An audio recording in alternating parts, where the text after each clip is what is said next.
आर्यन एक 25 साल का एक आम इंसान है जो एक छोटे शहर में अपने अंकल के साथ रहता है। उसका दिन एकदम सामान्य है। सुबह काम पर जाना, शाम में अपने दोस्त राहुल और मीरा के साथ वक्त बिताना। लेकिन रात आते हाय सब बादल जाता है। उसके सपने एक अजीब सी दुनिया दिखाते हैं, एक लाल आसमां, बदलते ह्यू रंग और एक पुराना महल जो शान से खड़ा है। सपनों में एक आवाज उसका नाम लेती है, आर्यन, हमसे वापस लौट आओ।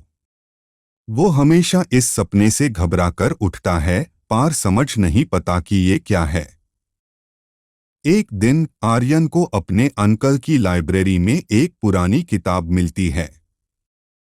किताब का नाम है दशरथ, एक भूल गई सभ्यता। उससे पता चलता है कि दशरथ एक ग्रह था जो कभी आदि तकनीक में सबसे आगे था। एडवांस्ड ग्रह जो कभी आर्यन का संपन्न मन था, भर आता है, लेकिन क्या अब ये बस सब एक बस कहानी एक बैन कहानी कर रह है गया। या इसका उसके सपनों आर्यन से को ये कुछ बात लेना समझ देना है। आती है कि उसके पिता उससे कुछ छुपा रहे द वो और ज्यादा खोज करता है और पता लगाता है कि उसका जन्म असल में दशरथ ग्रह पार हुआ था। पृथ्वी पार उसका आना एक युद्ध के बाद हुआ था, जब दशरथ के कुछ लोग शरण लेने यहाँ आए द अब आर्यन को पता चलता है कि उसका डीएनए एक खास स्टार क्रिस्टल को एक्टिवेट कर सकता है जो दशरथ के बचे खांचे लॉगऑन के लिए एक नई दुनिया बनाने में मदद करेगा। लेकिन दशरथ के पुराने दुश्मन क्रलीस अभी भी उसकी खोज में हैं। अगले दिन आर्यन अपने अंकल से इस निशान के बारे में बात करता है। उसका अंकल पहले तो कुछ नहीं बोलता, लेकिन बाद में एक बड़ी बात बोलता है, ये समय था कि तुझे सच बताया जाए, आर्यन। तुम्हारा जन्म यहाँ का नहीं है। तुम दशरथ के लॉगऑन के वंशज हो।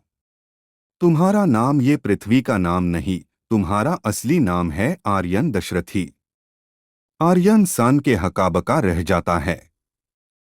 अंकल बताता है कि दशरथ गृह एक महान जगह थी, पार एक युद्ध में बर्बाद हो गई। जो लोग बचे अनहोन पृथ्वी का रुख किया। आर्यन के पिता दशरथ की सेना में एक नायक द पार अनहोन आर्यन को यहाँ इसलिए छोड़ा ताकि वो सुरक्षित रहे।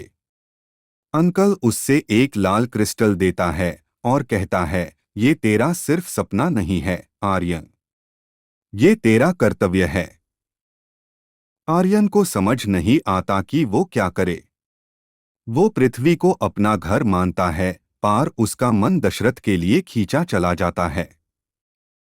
राहुल और मीरा पहले इस बात पर विश्वास नहीं करते, लेकिन जब वो क्रिस्टल के पास जाते हैं तो वो अचानक से चमकने लगता है।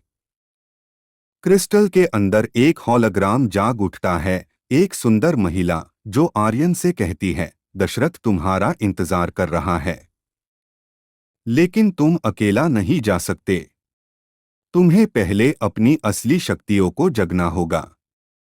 आर्यन का सफर शुरू होता है। उसका पहला कदम अपने अंदर की शक्तियों को समझना और उनका उपयोग करना। क्या आर्यन अपनी असली शक्तियों को जागा पाएगा? क्या वो दशरथ के बाकी लॉगऑन को ढूंढ पाएगा? अगले पार्ट्स में आर्यन के सफर के नए मोड आएंगे।